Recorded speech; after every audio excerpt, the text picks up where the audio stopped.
So in this tutorial, I'm just going to quickly show you how you can export your student submission, their feedback and their reflection as a PDF if you want to be able to maybe paste it into a OneNote document, or you want to use it somewhere else and just have that feedback outside of Nurture for the student, right?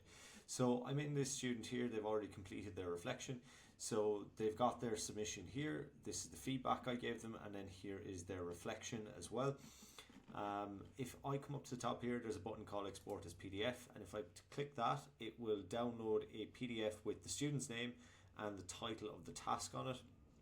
Now when I open this file, we can see here that it's got everything that is up to date with this student submission.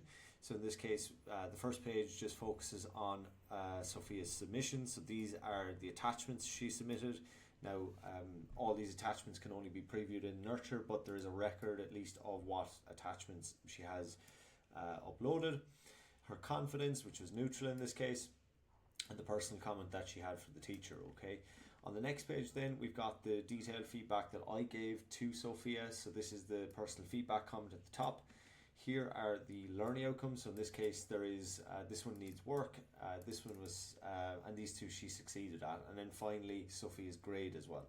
And then lastly then we've got Sophia's feedback reflections. This is her 3-2-1 reflection. Now it's got the reflection here, and then finally Sophia's final engagement score for this task, or the Nurture engagement score.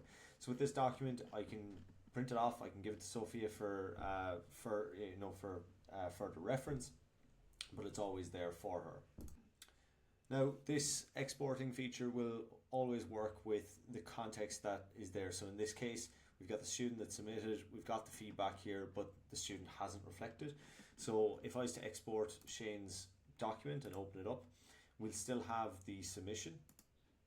So we have Shane's submission here, we've got the feedback from him, but we simply just don't have any reflection, and at this point the engagement score for Shane is 3 out of 10, but we can export it for any student at any time, and it will basically give a PDF output of the student's exact submission. Now the students themselves can also complete this export, however they are not able to actually export anything until they've completed their final reflection. So in this case I'm logged in as Shane here for this example. I'm ready to submit my reflection, and once I have unlocked my grade I will be able to then export the feedback as a PDF. So now that I have completed my reflection, I can finally export it as a PDF on the student side, and then within the PDF it will have everything for this student. So we've got the submission, we've got the feedback from the teacher, and then we have the reflection as well, and in this case the engagement score has gone up to 7 out of 10. Okay, so just to recap, as a teacher you can export any of your students' submissions at any point, whether they've submitted or not, whether they've reflected or not, whether you've even given them feedback or not. However, on the student side we don't give them the feature to export their submission essentially as a PDF until they've completed the last step in the cycle, which is to complete their reflection.